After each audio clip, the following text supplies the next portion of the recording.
gentlemen, welcome to a Friday episode of What the Truck. I am your host, Malcolm Biggie here. I am in the building. It is so good to be with you guys on a lovely Friday here in Chattanooga, Tennessee. We have a jam-packed show, and I could not be more excited for what is in store. We're going to get right in, and I'm going to introduce this guy in 1 second because the doctor is, in fact, in the building. But before, I do want to give a shout-out to our sponsor of the month, Descartes MacroPoint. Trusted by shippers and preferred by brokers, Descartes MacroPoint is the industry's best transportation, visibility, and risk monitoring platform. Deliver confidence with real-time insights and automated alerts to keep freight moving and your customers informed. Less risk, more connectivity.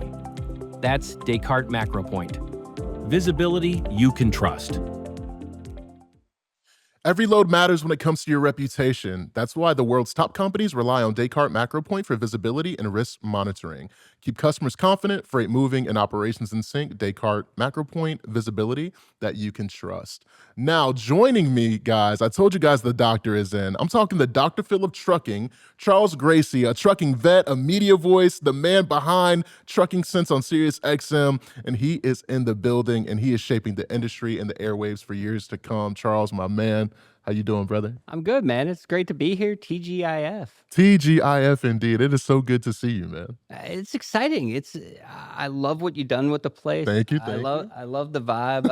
I love, everything that you're doing. It's important. And I think inviting those conversations, covering the industry in the light that it deserves to be covered is all a step in the direction of what needs to happen in order to leave this place better than where we found it. Thank you so much, man. It's surreal. I mean, I've been, I think we're about 10 shows in right now under my belt, and I'm a sports guy. Thrown a couple interceptions, but I've scored some touchdowns too. So I'm excited to take the field with you today and make some stuff happen. Yeah, hey, let's run it. Let's run it. And we're going to jump into some breaking news immediately. So big legal news. The Supreme Court is putting the spotlight on broker and carrier liability. So this is going to reshape how brokers are held accountable for shipments and what carriers can expect when things go sideways, right? So there's a breaking news article, and we're actually going to have the writer of this, our editor at large for market, as well as just expertise in a nutshell. John Kingston is actually going to be joining us via phone. Do I have John in the phone? Okay.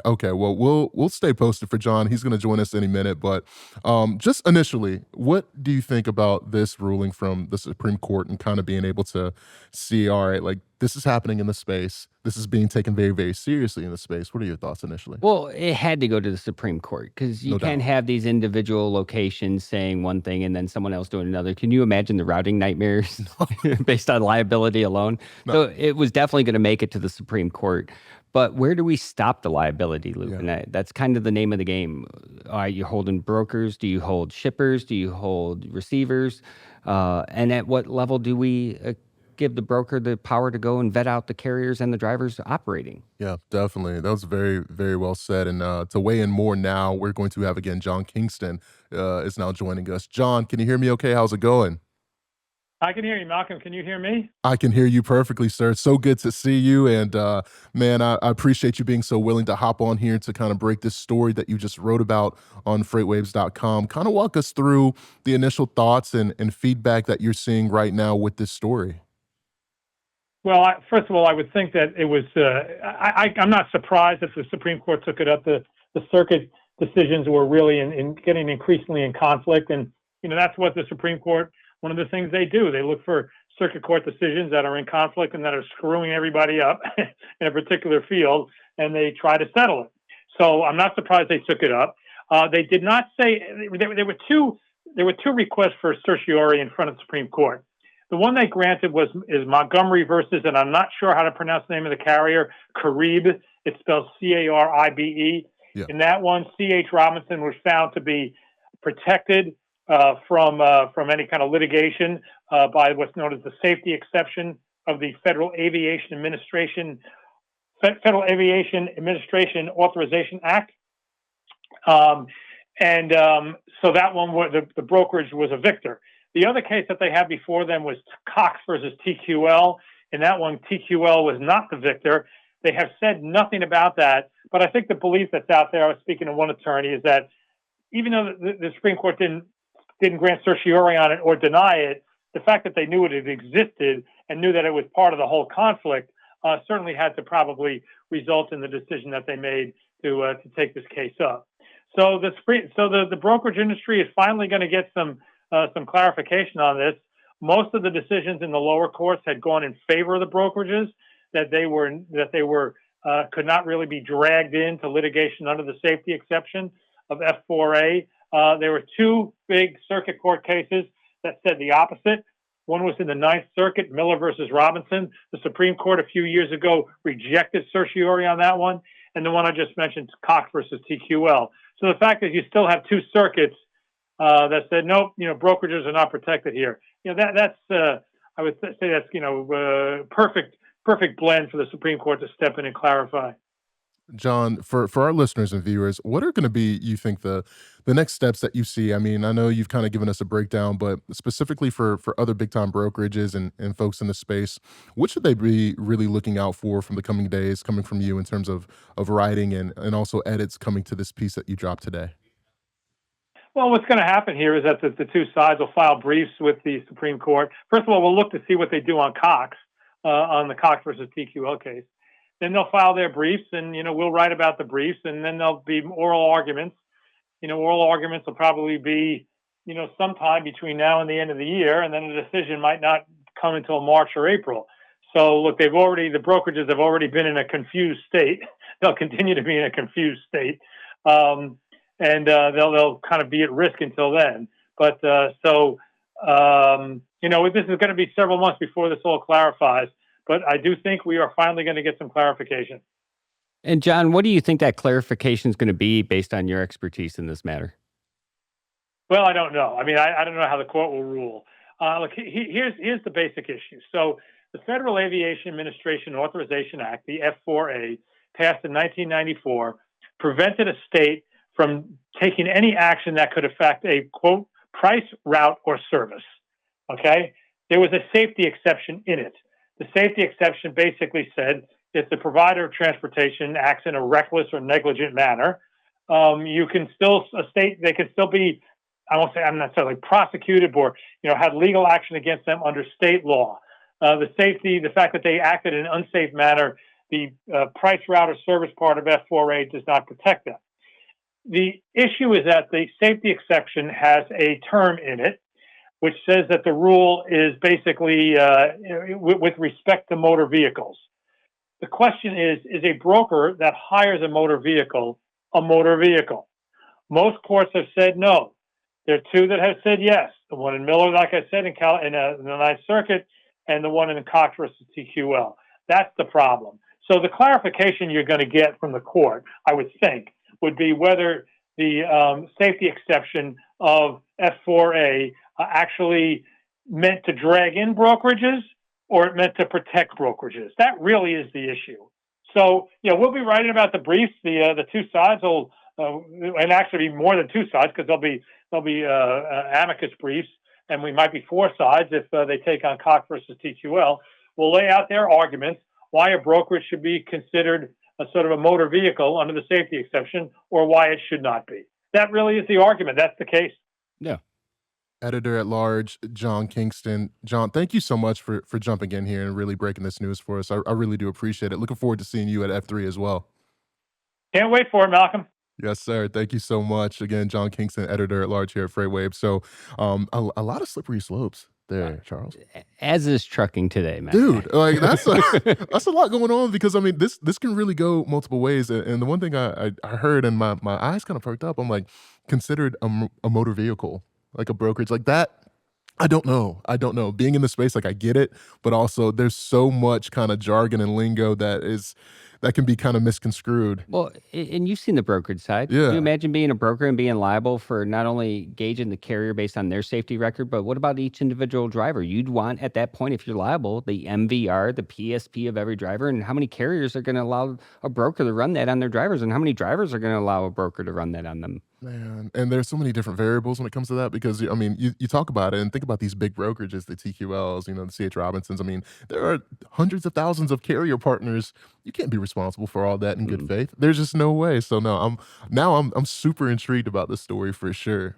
Yeah, it's one of those things we'll be talking about for years once it shakes out. But that's like everything in trucking today. Like the headlines, you can get whiplash just showing up to work and reading the headlines today. Yeah, no, definitely. We got some more headlines coming up right now talking about EV, right? So there's this EV charging story that I wanted to get into. You think with all the investments in EV, right, that there's going to be a seamless kind of transition, and that is not the case, according to this report from Charger Help. 1/3 of charging attempts usually fail, right? And there's the problems, which are broken chargers, bad time real data, apps don't always work. The bottom line, reliability issues like this could slow EV adoption if not addressed. What are your thoughts kind of seeing this and this being a constant theme with this report that we just got? I think it's like a lot of things we do. On its foundational level, it makes sense. Yeah, But you have to have the infrastructure to support it. Otherwise, the implications to the industry and everyone in the industry is far greater than what we're trying to solve. definitely. And it looked like we jumped in with both feet without actually, maybe dipping our toe in and making sure, hey, do we have the chargers? Are they located in places where we're going to need them? And do we have the volume to support what we're trying to accomplish? Yeah. And the answer right now is no. No, we don't. And of course, you think about innovation and yes, technology, and you want to get to this, type of, aspect in terms of EV, in terms of green and sustainability. But if it's not done correctly, I think you're kind of doing more damage than good. Oh, you certainly are. Because imagine all the trucks, if everyone did the mandate the way it was originally intended, everyone switching to EV and then not having enough chargers. Yeah. You're going to have trucks dead on the side of the road. DOA on roadside is going to be a term, and I'd like to invest into the roadside service at that point. Can you imagine the money they'd be making? Nice, nice. I could say it better more. We're definitely gonna keep a couple stories about EV coming in the coming weeks with different guests. But I saw this and I was like, no, this report I would love to talk about it on the show. Now turning our attention to the Port of Los Angeles, there's some big news. They're building a new container terminal designed for the largest ships in the world. It's not just about handling more cargo. It's basically putting more jobs, more capacity, more trade, more everything. So basically reinforcing LA as the US top port destination and a critical hub for global shipping. I've done a lot of business out of the Port of LA. I've had a lot of charges that I've had to be on the hook for out of the Port of LA. What are your thoughts about this innovation happening with what I consider, yes, the most major port in the country? Well, I mean, I kick it back to a lot of the conversations I've had with people that specialize in drayage, and a lot of them tell you that the experiences on the East Coast are far superior than anything on the West Coast. So I think this is a step in the direction of how do we change that? How do we make it more efficient? How do we make it where people can plan? And I welcome innovation on that front, because if we can get them in and out, then the industry should be able to make money more efficiently and make a better impact. I could not agree more. I think it's about, again, that impact, but and also the efficiency to be able to just really kind of curtail the experience because all roads lead to LA, whether you like it or not. If you have some West Coast business, it's going through the Port of LA, specifically internationally. So I definitely could see that. And shifting to rail, I'm sure you've seen presidents back in the news and, it kind of stays in the news, but there's a former member of the Surface Transportation Board, Robert Premis, filed a lawsuit against President Trump. Says the termination was retaliatory after disagreements on the rail industry policy. It's a reminder, again, transportation oversight isn't just about trains and tracks. It's also political. And with this, how far do you think Premis is going to get with this lawsuit? I imagine at this point, the current administration knows that they wake up every morning and there's a new lawsuit heading their way. Yeah. I mean, when you do this much of a whirlwind overhaul of the entire industry and nation, you're going to tick some people off. Yeah. How far they take it, I don't know their checkbook. But I don't like the chances of being successful on it, but I understand why they have to challenge it. Definitely, definitely. Charles, let me take you up north real quick because we got a story out of Canada. The striking Canada post workers are now raising red flags across the parcel industry. Executives have been warning that these demands are for higher benefits, they go unchecked, but it could endanger the future of the parcel delivery type of service in the country. These strikes could disrupt domestic, international shipments, and the clock is now ticking, right, for a resolution. What are your thoughts about this? We live in a day and age where everyone's got a gripe on something, Yeah. and workers have the biggest gripe. and they often have the smallest voice at the table. So the cost of everything are going up. People are scared about automation taking their jobs. We saw it in the ports this time last year. Yep. So I don't think it's anything that nobody expected, but I do think it's something that we need to remedy pretty quickly because the implications impact everyone. They do. They do. I mean, I think this is going to definitely impact far more people than they initially have anticipated, and hopefully a resolution does come because again, this is now gone on for longer than originally anticipated. I'm sitting here just in disbelief because I'm just like, wow, this is really happening. Well, remember last year around this time we started talking about port strikes and all that, and it carried on much longer than anyone anticipated. Definitely. I think people have to take into account we're dealing with people. People are very intimidated by automation and how job security has kind of fallen to the wayside in the conversations of automation and everything else that we're developing to make a more efficient supply chain across the board. Right. You have to address the people. Otherwise, you're going to have disgruntled people that are going to be looking for assurances. And what kind of assurances can you give them in this kind of market? Everything is up in the air. Everything is up in the air. And you lead me right to my next story, which such a good transition. The ATBS is reporting again, drivers are making slightly more than last year, but also they're working longer hours to get it, right? So routes, operational costs, freight rates, it's all pressure, and the key is efficiency, right? So smart drivers are optimizing, hustling, and finding new ways to make this market work for them. My question is to you specifically, Charles. Can drivers hold on in this market for much longer the way it is right now? You obviously, in your background, just from your seat, what are you thinking right now? I'm thinking that if you're asking the talking heads or the policymakers, they think that there's room to hold on. But if you talk to the people doing the job, they're at that last fingertip gripping, to hold on for dear life. There's not much hold on left. They will, because that's the nature of the business of what they've gained and the passion that they have for this industry. They're going to hold on until there's no hold left. But the question is, how much can they endure on this? I mean, at times they're operating at a loss. So they need to be making more, and people need to give them a voice at the table in shaping policies, regulations, and in talking about how we can make a more positive impact that brings more people in. Like, can you imagine being someone walking in the trucking right now and you just look at the headlines? Who would want to endure that? Nobody, because it's hard, right? I mean, the trucking sector is changing. I mean, it is constantly evolving, and this space is not what it was when I first got into it. I know it's not what it is when you first got into it. I mean, for good and for bad. So I definitely agree with you. And on that note, the trucking sector is in fact changing because the TCA president, Jim Ward, is retiring. All right. So we got some big news. The Truckload Carriers Association has announced Jim Ward's retirement. So now they're on the hunt for a successor. This transition is going to be one to watch, obviously, due to a leadership change at this specific group is going to signal new priorities, potentially policies and initiatives for the entire trucking business. So we just got done talking about how all these changes are imminent and happening in the space. This is kind of a signal for the changing of a guard of a major component of our business. Well, that's in line with everything we're seeing in trucking. Like there's a massive changing of the guard across trucking. Trucking has changed significantly. So if you don't have people in certain roles representing trucking today versus trucking yesteryears, well, then you're just going to compound the problem that we find ourselves in currently. Definitely. And I do want to let everybody know, for that breaking story that you guys, we broke with John Kingston, feel free to weigh in. Tweet me, definitely at _Malcolm Harris. Tweet the show at FW What the Truck for just some insight, because I want to really hear from you guys about, all right, so this is what we're thinking. This is how this is going to impact it from both the broker as well as the trucking side. I think that feedback would be very well appreciated. We'll definitely get that out on social media as well. So now, the moment I've been waiting for patiently. I'm here to talk about you, man. Oh, I don't get to do that often. And there's a lot of good reasons for that.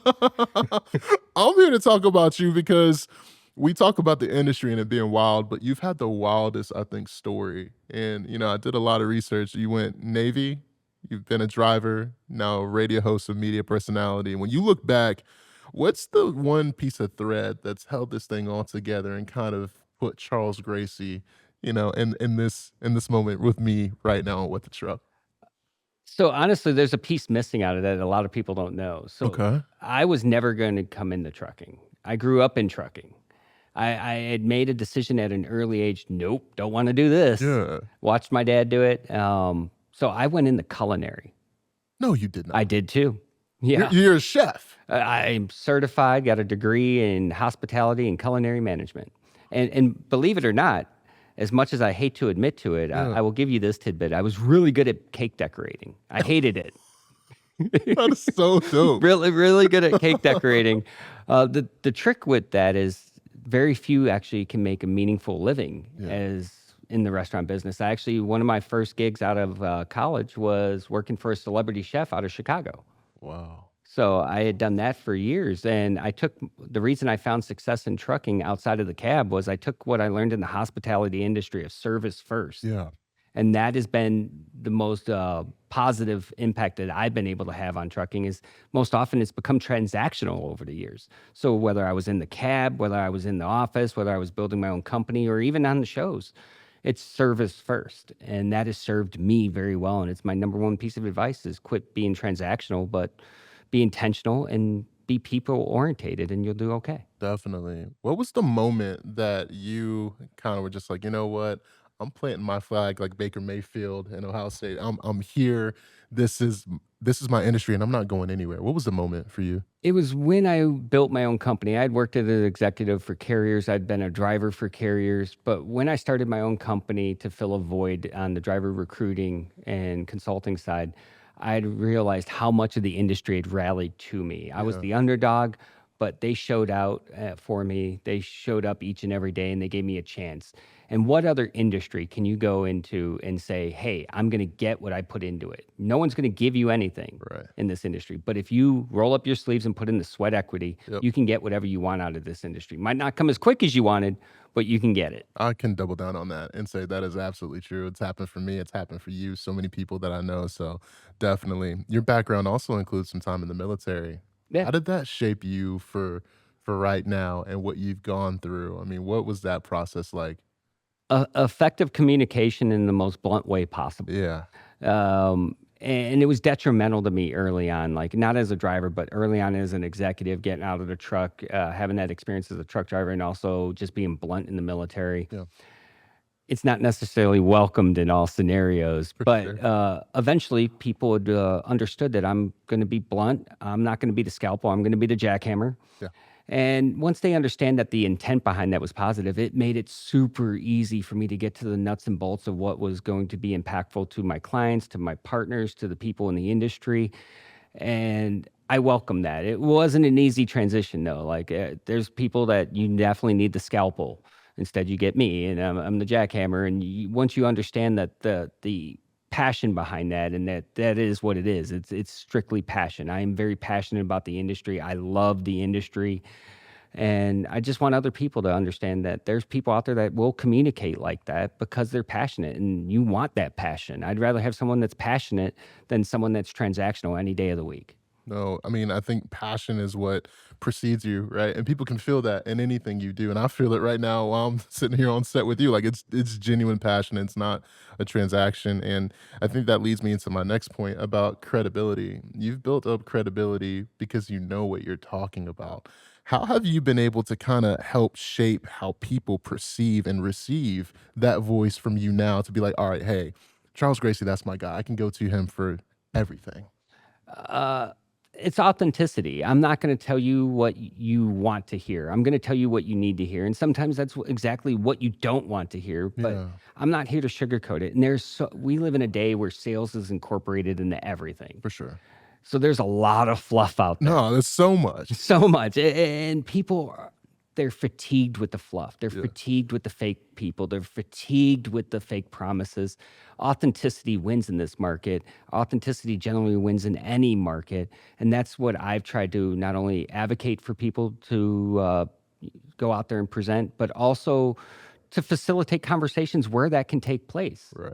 A lot of people, you know how it goes on the shows. People are like, I want a script. I don't do those. No. I want it to be authentic. I want it to go where it's supposed to go. And I want people to see that the people that are coming on my shows or having those conversations with me are authentic as well, because I believe that's where we as an industry are able to move forward and get into an area that we can be more impactful and intentionally making moves that are going to benefit the industry for tomorrow, not just today.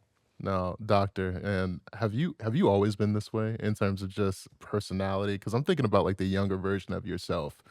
What would you tell the young doctor, Charles Gracie? I mean, when they are coming up, what would you tell them? I would say be comfortable being uncomfortable. That was the hardest thing for me. Is early on I was so worried about the perception. I was a trucker that moved into the office and worked up to an executive role. I was a guy that built a company out of my garage. I was surrounded by very well-spoken people that had really fancy titles, and it was very intimidating. And it took a while for me to get comfortable being uncomfortable. But once I did that, I was able to break out of my shell, make my own little niche. And I think more people should be comfortable being uncomfortable more often. Yeah, definitely.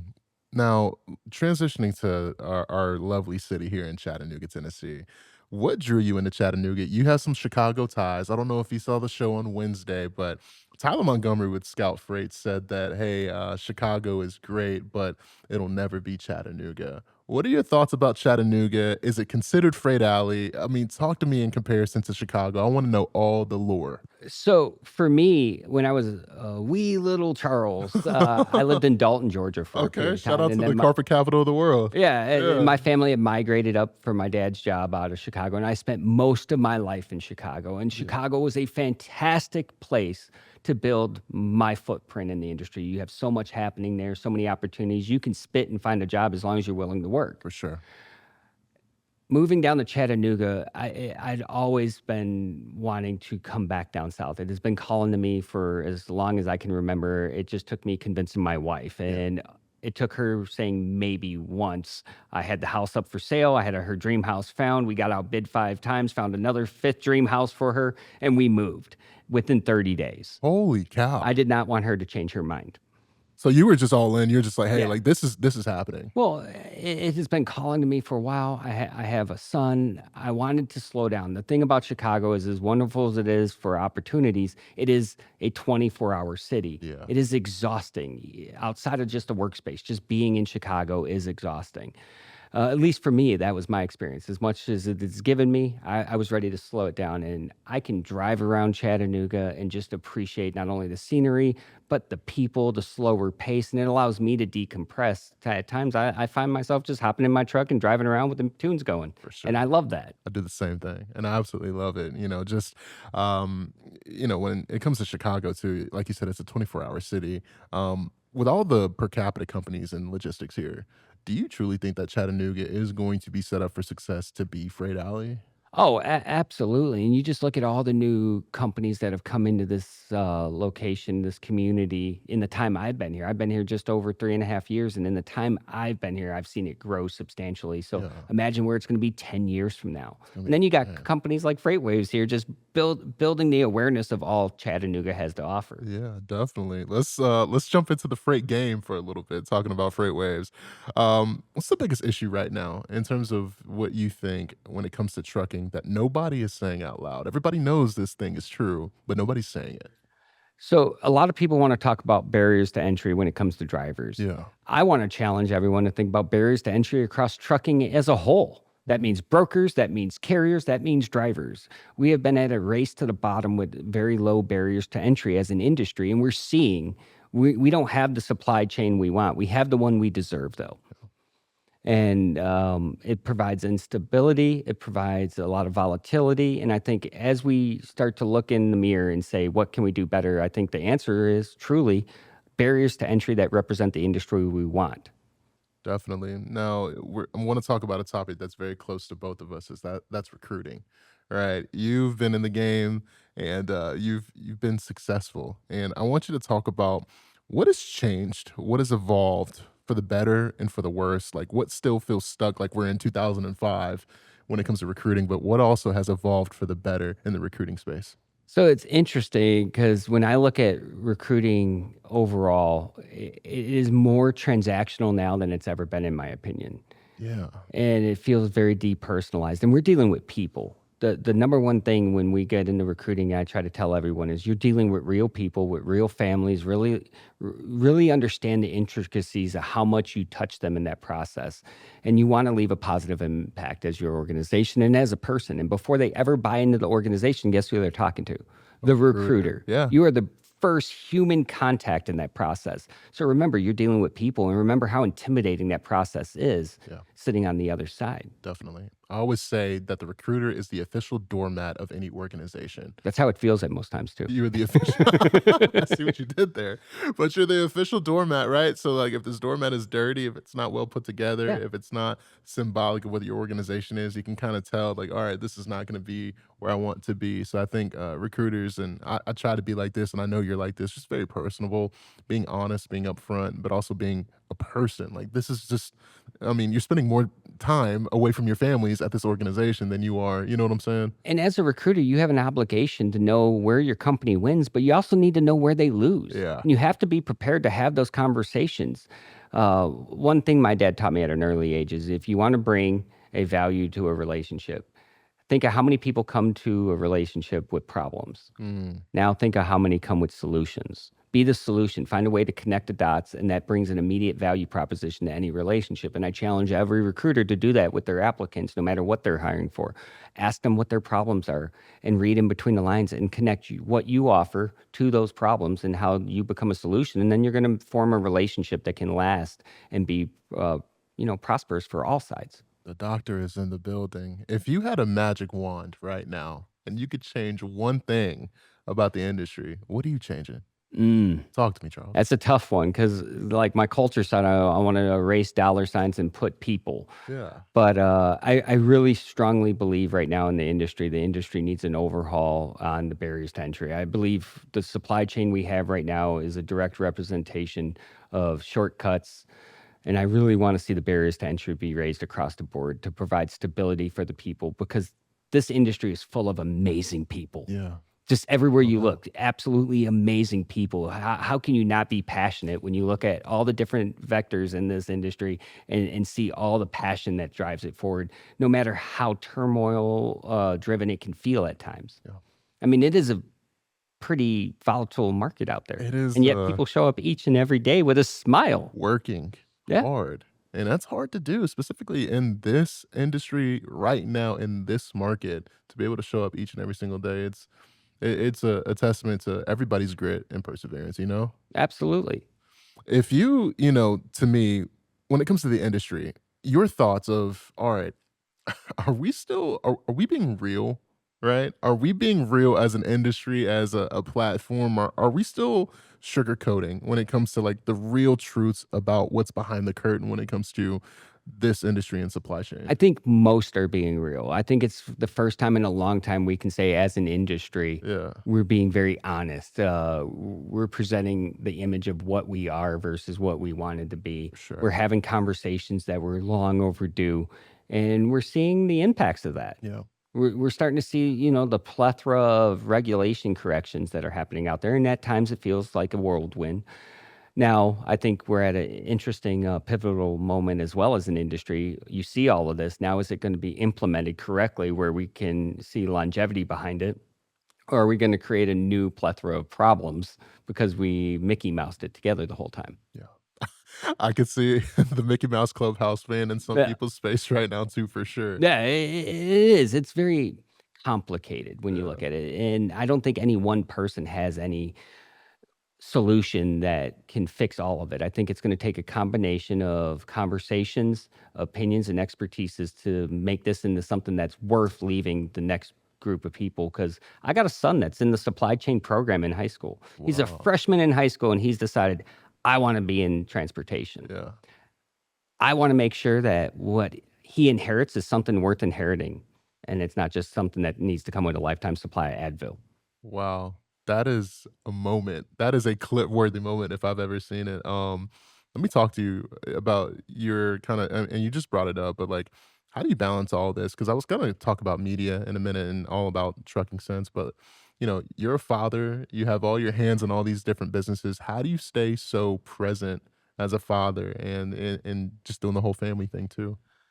They don't make a rule book for this stuff. There's no instruction manual for being a parent or for a lot of things in life. So I won't know if what I'm doing is right until I see the finished product years from now, much like my father.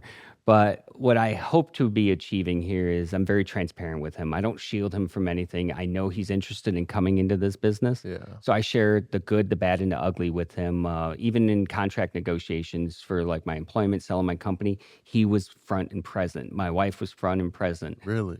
We had made the decision early on that in order to do this right and to make the impact that I'm setting out to make on the industry, I need to be fully present here. And the only way I can do both is to incorporate both into everything. So that was very important to me. And whether or not it's the right decision, I won't know 2 years from now. He's only 15. There's still time.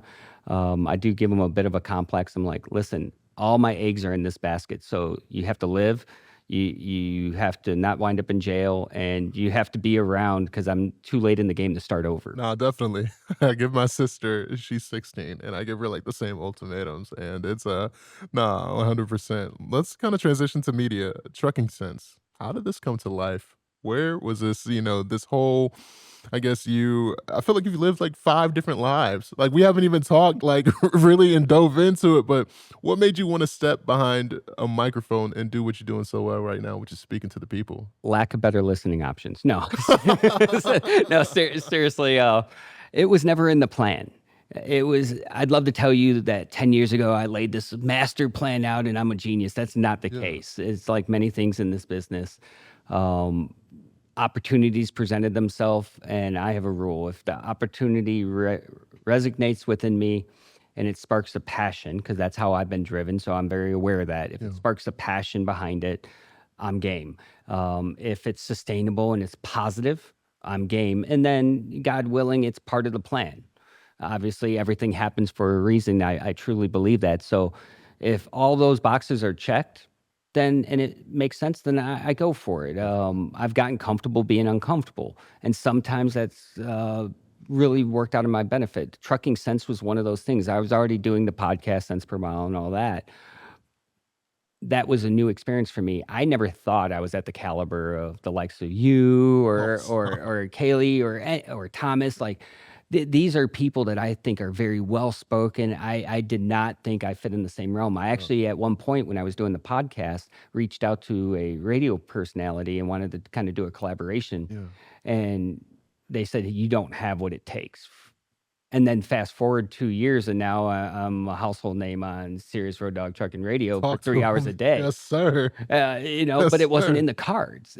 But the opportunity presented itself. There was a legacy voice that was retiring out of the station, and they had asked me, instead of being a part-time host, if I felt like I could go in there and drive it like I stole it for 3 hours a day. And I'm like, let's go. Grab a gear, hammer down. Hammer down indeed. When it comes to your personality and your style on air, I just noticed, even it bleeds on this show, and I love it. It's just, it's raw, it's unfiltered, it's you. Was that intentional from the jump, or is that just naturally, like, you just can't kind of deviate? Oh, I fail miserably trying to deviate from that. I have to be me. And like I said, there's good and bad with that. Being like completely honest and looking in the mirror on that. There's times that doesn't always work in my service. But over the long run, once the authenticity comes out and people realize it's passion, there's nothing bad behind it. There's nothing, nefarious behind it. It's authenticity at its finest. It generally comes around and works out in the benefit of the relationship. But I would be lying if I said that it's not people that looked at me immediately and like, whoa, he's too much. That's too much gas. We need a little brakes. I get that. No, it's like you try and find that balance, and it kind of leads me to my next question. How do you balance entertainment with also being this voice in our space for drivers, carriers, brokers? Like, how do you balance that? Carefully. I'm going to say a cliche line here from Spider-Man: with great power comes great responsibility. And I truly believe that, especially on the media front. I'm here to inform and entertain, and it at times can feel tricky to do both, because not everything that's informative is entertaining. If you don't believe me, check out the ATA's website. But it is important to balance both, and I feel it's an obligation of mine. It's a privilege to be sitting where I'm at here with you on SiriusXM. It's an absolute privilege. I'm honored to have the opportunity. So that weighs heavily on me on making sure I have as much as I can to inform people, But also, I take a little different approach. I'm usually not the one doing the talking. I think of myself more as a moderator, if anything, to facilitate the conversations, to allow other people to form their own opinions and then go out there and dive deeper. Most definitely. And last question when it comes to trucking sense, what do you want people to walk away from whenever they tune into you? Oh, well, that's the simplest thing you've asked me. Your voice matters. That's the entire premise of Trucking Sense. That's the entire premise of my media side is everyone's voice matters. I want to give everyone the platform to facilitate those conversations because I truly believe we as an industry move forward when we can have those conversations with no hidden agendas and look at how we can have a trucking for tomorrow versus the one we're looking at right now, which at times hurts. Yeah, no, I couldn't agree more. Now let's have a little fun with it. All right. So you have a guest. Dead or alive, all right? You got whoever. Where are you going? Who is your dream guest, man? One of the most memorable moments I had, and it was actually on What the Truck. So it's your real What the Truck moment. I'm glad. It was the 3 generations of Charles in trucking. It was my dad, my son, and myself. Wow. And it was what other industry could you get 3 generations of a family together to share their experiences in the very industry that they're all passionate about? It was one of the most moving moments of my career. It's one of my favorite moments, and I would love to recreate that someday. Well, definitely would love to recreate that potentially here, do a part 2. I think that's awesome. Some quick hitters for you. Obviously you got some driving ties. What was your favorite lane that you used to run? People are going to think I'm nuts when I said that, but no one ever wanted to do the Chicago to LA run, and I absolutely loved it. Oh, that's so It was badass. a nice long one. Grab a gear, hammer down. I loved it. You stopping at a truck stop. What's the go-to meal or snack?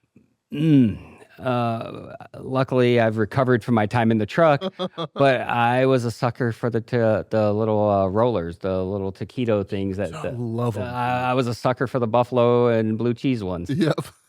I love that they had them at the Quick Trip. I Mm-hmm. want to say they had them at. What's a topic that you'll never get tired of debating at all?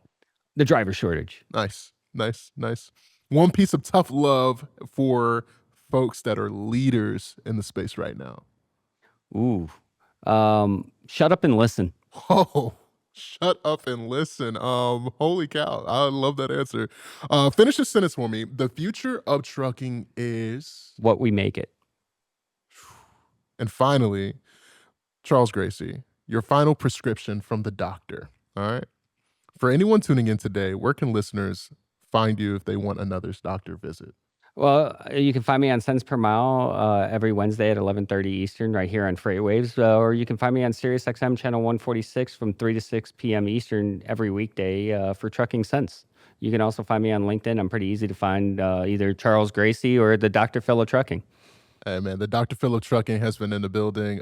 Dude, thank you so much, bro. I appreciate it, man. This was awesome, and definitely going to have to do this more often, I think. This was amazing. I could go on for hours, and we're going to keep the party rolling here pretty soon. For F3, this is going to be the jam-packed event of the year here in Chattanooga, Tennessee. October 21st through the 22nd, there's going to be so many events happening. The Chattanooga Choo Choo, Craig Fuller, the entire team are going to be out and about doing amazing stuff here. A lot of demos, a lot of industry contacts, and some wrestling, some drinks, some food, and some fun. So y'all make sure if you have not registered for F3, get registered. I don't know what more I have to say, but I'm going to say it. F3 is going to be awesome and can't wait for it. Can't wait for Monday either. As we look at the road ahead, it's going to be awesome. I'm going to be joined by Wesley Montague. He is the CEO of Ship It Pro. Guys, I want to kind of talk to you a little bit about this guy because it's awesome and it's a really cool Chattanooga story. He is actually out of Memphis, but is doing and a part of the sustainable cohort for Company Lab. So the Sustainable Mobility Accelerator in Chattanooga is a program. It's going to actually help scale startups, connecting them with corporate partners in the space. So CoLab has been out since 2009. They are basically merging into a city that is giving back to it. So definitely be on the lookout for Wesley on Monday. I'm Malcolm Harris, been here with the Dr. Phil of Trucking, Charles Gracie. Thank you so much. See you on Monday.